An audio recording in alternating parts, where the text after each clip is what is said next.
Olá, eu sou Lian Tai, atriz, escritora, co-apresentadora do podcast Maternidade de Guerrilha e Mãe da Paz.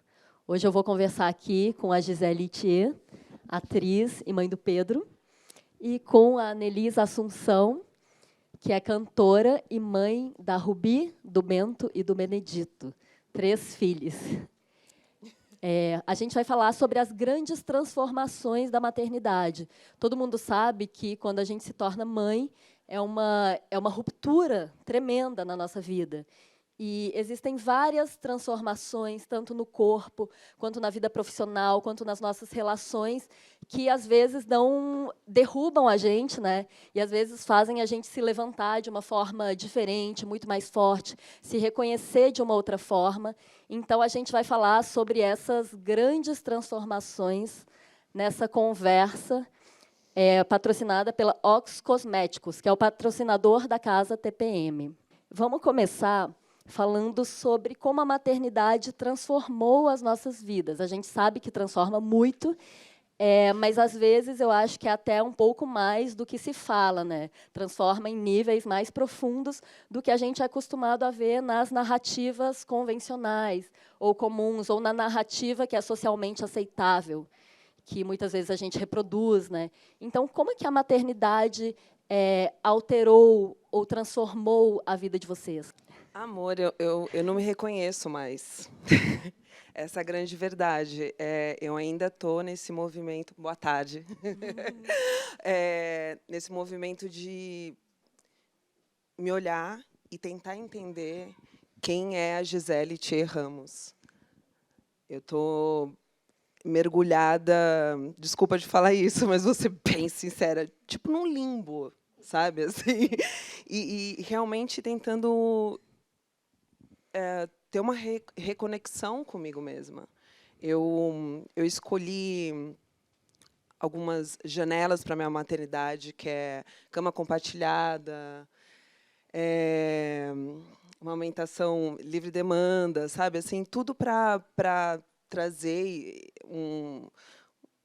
uma maternidade acolhedora e para o meu filho, sabe, crescer imbuído de muito amor, acolhimento, enfim, algo saudável que eu acredito que é, mas acredito que agora, nesse momento, não está sendo positivo para mim. O autocuidado foi para um...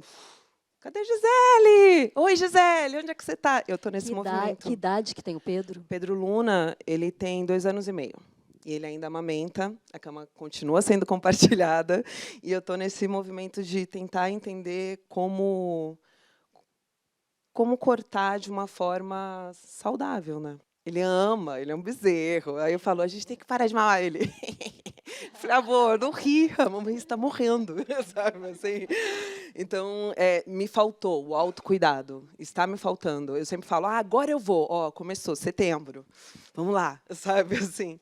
Em agosto eu falei, quando recebi o convite de vir para cá, eu falei assim, autocuidado, Gi, vamos voltar a meditar, vamos fazer exercício para chegar plena. Eu falei assim, gente, você quer enganar quem? Sabe, assim. Eu acho, bom, eu que sou mãe há muito tempo, acho que a gente não para de se transformar. A própria maternidade é também uma atividade constante, como envelhecer, ou, enfim, se desinteressar por pessoas e coisas e se interessar por outras, né? Não é um estado parado, não é uma ideia fixa que, a partir do momento que a pessoa é mãe, ou dá à luz, ou adota, minha vida mudou totalmente. Não, a sua vida vai mudar para sempre, todos os dias, até mesmo quando essa criança não existe mais. Então, eu tenho uma filha de 20 anos, a Rubi. Quando ela nasceu, eu tinha 23. 22 para 23. E é curioso, porque há 20 anos atrás, essas conversas, por exemplo, não existiam. Existiam muito poucas, e eu não tinha amigas que estavam tendo filhos. Então, eu tive também um início de maternidade muito sozinha, muito solitária, porque as minhas amigas estavam usando drogas e transando, viajando, livres, fantásticas. Eu já tinha um emprego, um bebê, enfim, eu me separei do pai da Rubi. Ela tinha 1 aninho, então, mas era assim, sem pensar na coisa de romantizar isso, para mim foi muito orgânico. E eu percebo a diferença de ter tido depois meu terceiro filho, Benedito, que tem 10 anos. 10 anos depois dela, como eu já estava mais com outras... Não, aí eu entendi, o puerpério, nem inventaram essa palavra agora. Quando a Rubi nasceu, não existia essa palavra.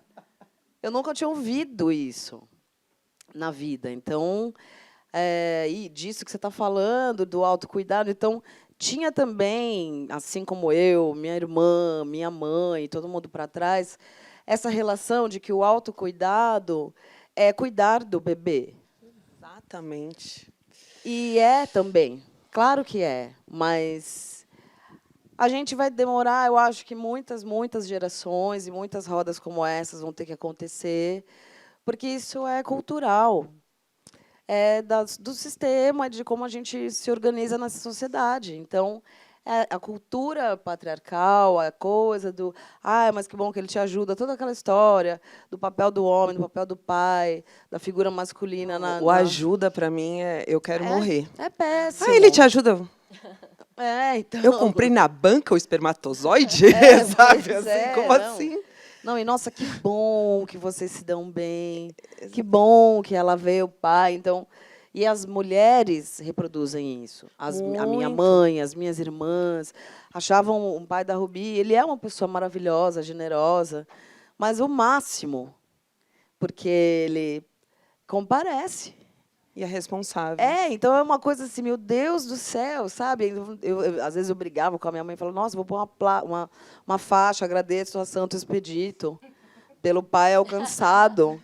Porque a pessoa liga de vez em quando, ou sabe? Tipo, na verdade, é muito mais porque é um homem afetuoso com a sua criança. Sempre foi, é até hoje uma pessoa muito afetuosa, mas...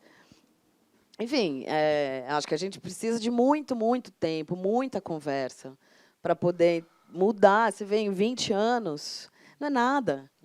Eu posso ter um outro filho agora, inclusive, estou até pensando. Você jura? Eu não tenho juízo. Onde você mora? Eu posso deixar o Pedro Luna com você. Deixa. Quando ele fizer uns 11, 12, eu devolvo de volta. Nessa primeira fase aqui, olha, eu arraso. Depois, adolescente, aí é mais complicado. Eu sempre odiei esse termo autocuidado, especialmente quando a minha filha era muito pequenininha, porque as pessoas me falavam, você precisa lembrar do autocuidado, você precisa ter autocuidado. E não era algo que eu esquecia. É porque se a minha filha não desgrudava de mim, se eu não conseguia entrar no chuveiro, se eu não conseguia tomar um banho sozinha, o que significa me responsabilizar pelo autocuidado? Então, além de cuidar de uma criança que demanda 100% do tempo, e eu vejo você aos 2 anos e meio do seu filho, a minha filha está chegando nos 4, e me dá uma vontade de falar, olha, vai melhorar. Porque melhora. Quando ela fez 2, melhorou muito. Quando ela fez 3, melhorou mais ainda. Agora entrou na escola. Então, assim, a escola é uma grande rede de apoio, uma grande aliada.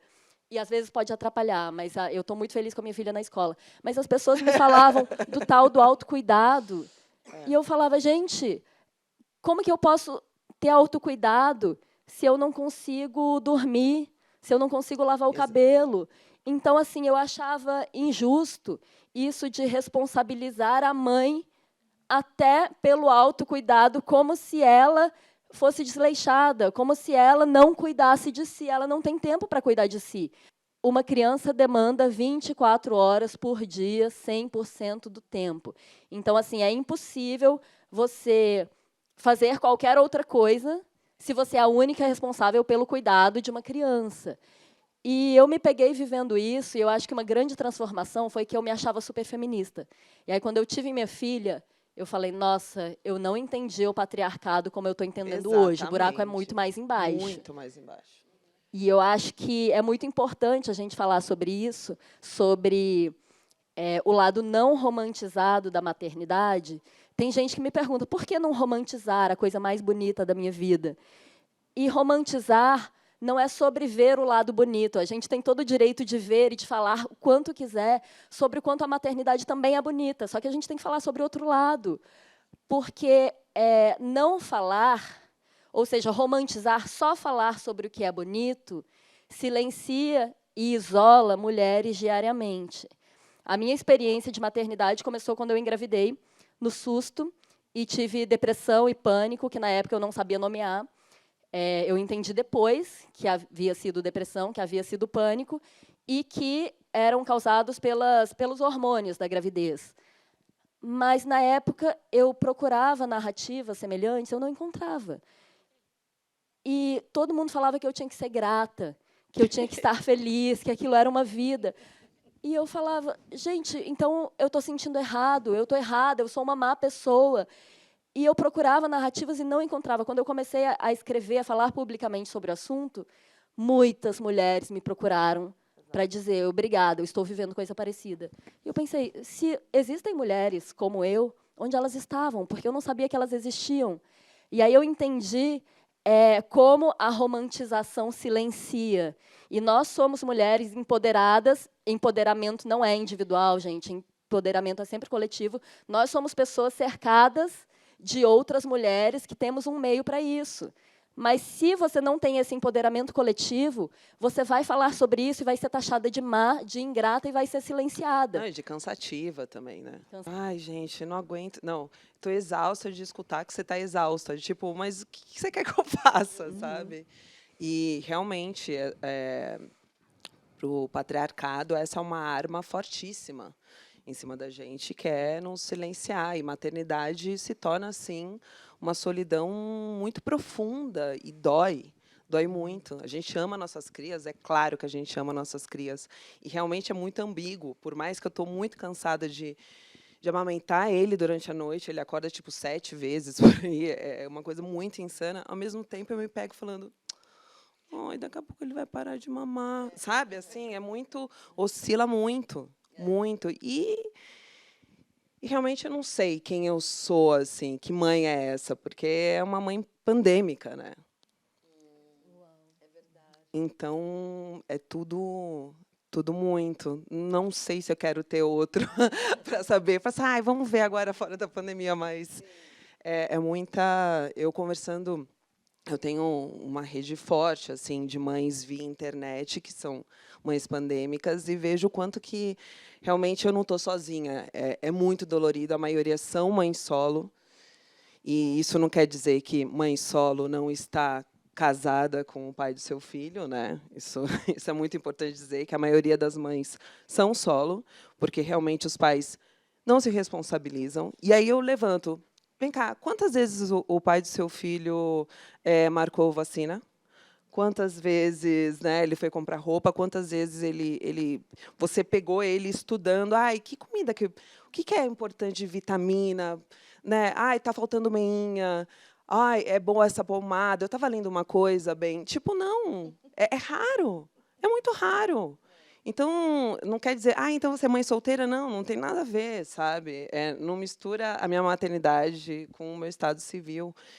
E eu vejo muitas amigas minhas casadas com pais que são carinhosos, que têm uma relação gostosa com o filho, mas não se responsabilizam. Mais uma vez, é tudo em cima de quem? Da mulher, da mãe. A relação escolar e ainda é uma jornada dupla, muitas vezes, para a mãe, porque ela tem que também maternar o pai da criança. Exato. Não esquece de tal coisa. Olha na lancheira, não sei o quê. Você viu se tal, né? Principalmente quando está, no meu caso, eu viajo bastante para fazer shows, então a cabeça nunca fica desligada, né? O Curumim, que é o pai do Benedito, é uma figura que viu, né? Quando a gente começou a namorar, a Rubi tinha 2 anos. Então ele viu toda a minha relação com o pai dela, meu feminismo também diariamente crescendo e mudando e modificando. Então, ele também, quando a gente teve o Benedito, ele já estava um pouco mais esperto. Aqui eu vou tomar uma se eu não virar pai. Ele já estava um pouco mais, né? E aí eu fico falando para ele, você não pode fazer valer disso, porque eu fui muito mais reuniões escolares do que você. Eu tive 10 anos de reunião escolar antes de você. Então, aí, puta, tem a reunião da escola, tem. Você vai poder? Não, não vou. Pô, Curumim, vai lá, meu, sabe? Eu já fui na outra, não sei o quê. Putz. Não, e a gente odeia, é uma disputa, assim. E Eu tem muito detesto. da Eu escola, odeio o meu reunião. filho ainda não está na escola, mas que os professores, diretores, eles vão direto para a mãe, né? Pergunta só para a mãe. Eu vejo muito minhas amigas reclamando disso, que é direto, tipo, não tem Mas pai? chama grupo de pais. Pois é, né? Engraçado, né? Chama grupo de pais, Entre mas... parênteses, ops. Pois é. O, Mas o grupo de WhatsApp da escola, da turma da minha filha, tem 2 pais, que é o pai da minha filha e o pai da amiguinha da minha filha. Mas só tem mães, nas reuniões só tem mães. E acaba que a gente, sobrecarregada com a maternidade, a gente se perde muito da gente, né? E eu acho que você ainda está passando por esse processo, 2 anos e meio. Você talvez tenha passado, mas você passou 3 vezes, né? Então, assim, como que é essa... Não sei para quem eu É pergunto. inacreditável. Mas, assim, como que é esse processo de você tentar se reencontrar? Se é que a gente tem que se reencontrar, porque a gente muda sempre, né? As pessoas perguntam, seu corpo já voltou ao que era antes? Nada volta, a gente não volta. A gente pode... A gente muda constantemente, como você falou, né, Annelise? Mas, assim, como que é esse processo de busca de quem eu sou para além da mãe? então, no meu caso, a minha maternidade, ela tem transformações e atravessamentos muito diferentes, né? A minha primeira filha, eu era muito jovem. Quando a Ruby tinha 1 ano, eu perdi o meu pai. Então, também foi uma coisa, né, uma troca de encarnação ali. Meio passou o bastão e chegou a outra. Então, toda uma energia de morte e vida para lidar, enfim. E depois o Benedito. O Bento, que tem 17 anos, ele é filho da minha irmã, que faleceu, e que eu crio desde que ele tem 11. E que, na verdade, convivo desde que ele nasceu, a gente sempre foi muito próxima, morava muito perto, e ela, enfim, adoeceu, ficou 3 anos ali, se tratando, e morreu. E ele ficou comigo e com a minha mãe, mas eu acabei trazendo ele para minha casa, porque a minha mãe é muito velhinha, já tem exausta da vida, ficou muito deprimida de ter perdido a filha.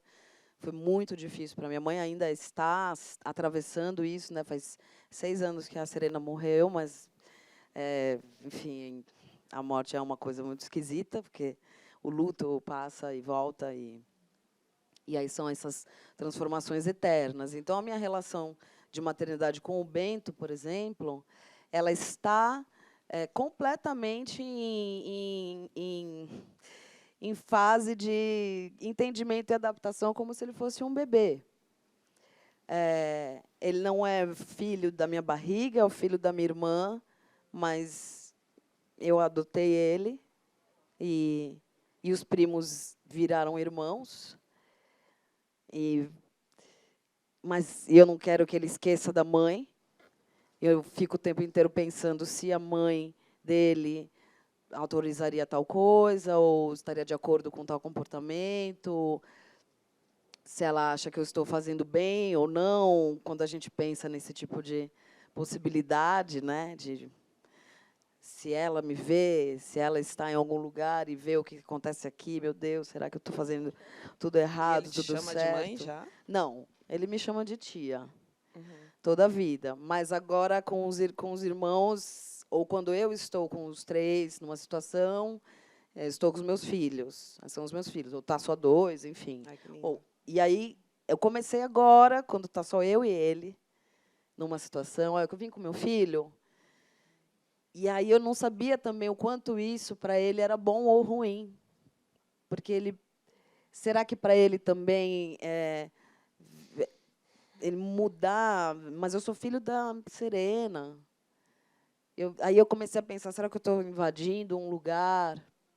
Então, elas são totalmente diferentes, essas maternidades minhas, ao mesmo tempo está todo mundo na mesma casa, com o mesmo, né, mesmos direitos, mesmos acessos. E a do Bento hoje talvez seja a mais desafiadora, porque eu acho que tem, para mim e para ele, né, é mútuo, é uma compreensão mútua. Ainda por cima, o Curumim, né, que é o meu companheiro, também o adotou, e era um tio, agora é um padrasto, um amigão, sabe?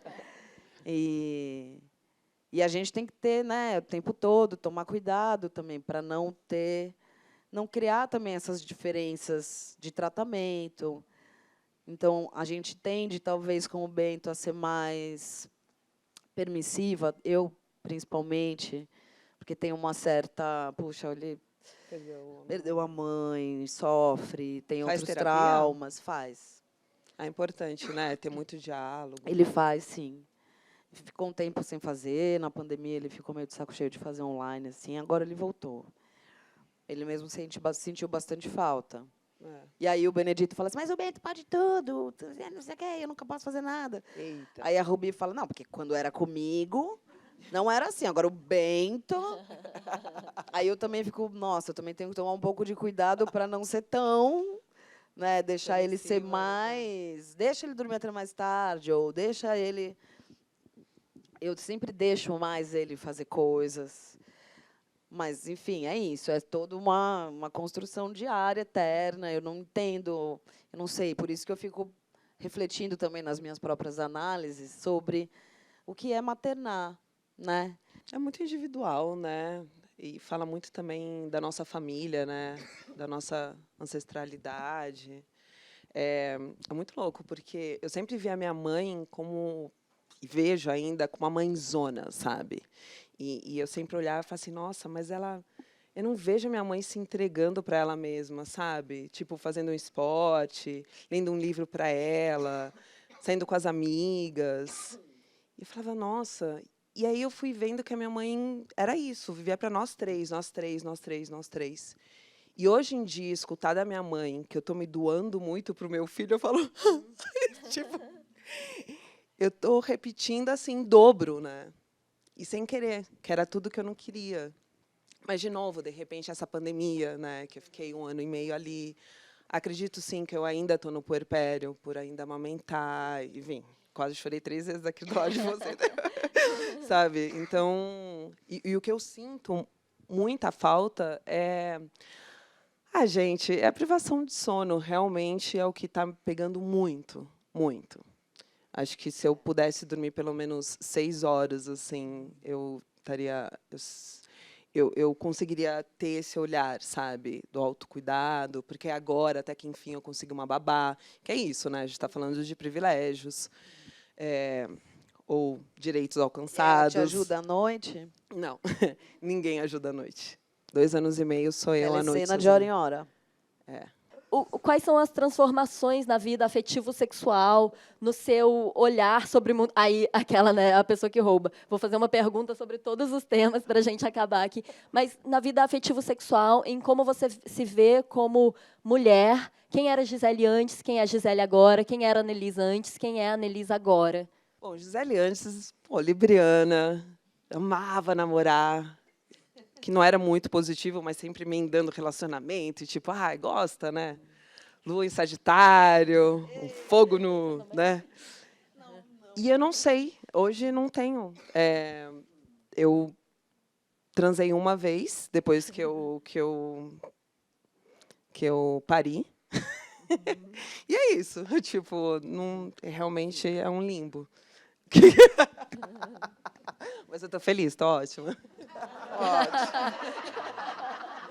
Peraí, eu vou chorar um pouquinho, eu já volto. Bem feliz. Olha, eu não sei, é isso. Acho que a Annelisa antes era uma criança. Eu era uma adolescente que tinha acabado de sair da casa dos meus pais, não sabia nada da vida. E, de repente, veio um mundo para mim, né? E eu me tornei uma pessoa muito, muito responsável. Mas também tive essa dificuldade toda, né? Quando eu me separei do pai da Rubi, ela tinha 1 ano. A gente transou, eu engravidei. Nunca mais a gente transou. Até se separar. Verdade, gente, não é engraçado. Não é engraçado, mas Não é né? engraçado. Chorando Mas de imagina, eu nervoso. tinha 24 anos, tudo que eu queria era transar. Não, eu, quando eu tava grávida, Jesus, era... Aquele fogo, Aquele fogo, hormônio, quero né? transar. É. O pai olhava pra mim e falava, não sei, tem um cheiro que exala de você, acho estranho. Nunca mais. Pois é, então, é muito esquisito, porque pode não acontecer pode não acontecer. Exato. E é aquele velho desequilíbrio da natureza, né? A gente perde a libido também, a relação com o seio. Eu ficava muito incomodada, os meus filhos mamaram muito também, 2 anos e meio, 2. Então eu não queria também muito outra pessoa ali, me incomodava. Eu já não. Eu já, então. Então, é muito pessoal, né? Cada corpo é diferente, É né? muito Eu conheço pessoal. amigas que falam, acabou de parir e tinha o maior tesão. Eu fiquei sem libido por muito tempo. Eu também. Aliás, grávida, o pai da minha filha já teve que dormir no sofá, porque eu não suportava o cheiro dele. Eu comecei a odiá-lo antes de descobrir que estava grávida. Eu achei que eu estava ficando louca. Aí eu descobri que eu estava grávida e eram os hormônios mexendo comigo, né? Mas o que eu vejo que foi uma transformação assim muito profunda em mim. Somos animais mesmo. Né? Total, assim, eu fiquei muito tempo assim, sem libido nenhuma, sem querer cheiro de homem, mas uma coisa que continuou depois que eu virei mãe, foi que eu vi que antes eu dava muito mais atenção, muito mais valor à vida afetivo-sexual, e hoje eu não acho que seja tão importante. A minha ideia de relacionamento, sabe? Antigamente eu via, tem aquela família tradicional brasileira, né? Tipo, a mãe, o pai, aquela família tradicional com filho. Nossa, eu vou ter uma filha com essa pessoa, então tem que ficar casada pelo resto da vida. E aí uma coisa que eu vi, assim, não é tão importante. Existem outros modelos de relação, outros modelos de família, outras formas de fazer. Vibrador. De vibrador. Vários modelos de vibrador. Modelos de vibrador, exatamente. E, assim, o que eu vejo como mais potente hoje é com tudo isso, no meio disso tudo, eu acho muito potente ser mãe. Eu acho muito potente criar uma criança desde o princípio. E eu faço absolutamente diferente do que eu fui criada. Eu fui criada em um modelo que, para aquela geração, se acreditava naquilo. E com a minha filha, ela, aos quase 4, eu vejo como você criar de uma forma respeitosa com a infância, com a escuta, validando os sentimentos da criança, como é diferente, como ela com 4 anos é muito diferente do que eu era aos 4 anos e do que eu passei a vida inteira tentando me curar. Então, tem esse lado de vir uma pessoa completamente nova, que eu acho que era muito... tudo que eu leio dos textos que eu escrevi antes de ser mãe, hoje eu não gosto, porque eu acho que eu era uma pessoa muito inocente. E aí eu acho que veio um aterramento, uma coisa de ser crítica em relação à sociedade, em relação a tudo, que até eu acho que me deixa um pouco amarga. Porque eu era mais leve, mais solta, acreditava em tudo, romantizava tudo. E isso mudou muito. E agora você está mais realista, né? Ainda muito. mais no mundo que a gente está. Sim. Eu acho que a gente também as gerações, né, vão transformando a relação com a maternidade. Para muitas de nós, nós fomos pesos, nós fomos indesejadas. As nossas mães não queriam ter filho, não queriam mais ter ninguém. Então, os desejos das mulheres para trás de nós foram absurdamente mais tolhidos do que os nossos. Eu desejei os meus filhos. Essa relação muda totalmente, muda tudo. Pode ser um pouco mais leve, claro. Mas amor, mas não queria ter tido. E mas aí, eu não queria ter tido a minha. Eu também não queria ter a minha. tido o Pedro tive. Luna. Não. Não queria por conta do pai. Ai, meu Deus, ele vai assistir.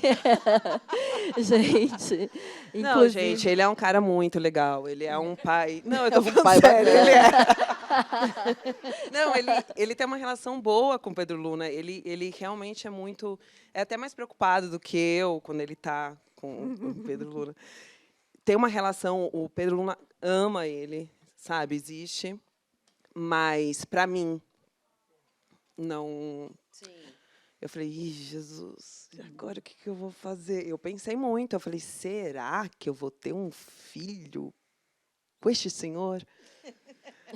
Mas que bom, porque Pedro Luna, nossa, eu me tornei uma pessoa super paciente. É um outro, né? Eu olho assim e falo assim, gente, eu nunca ia aguentar isso.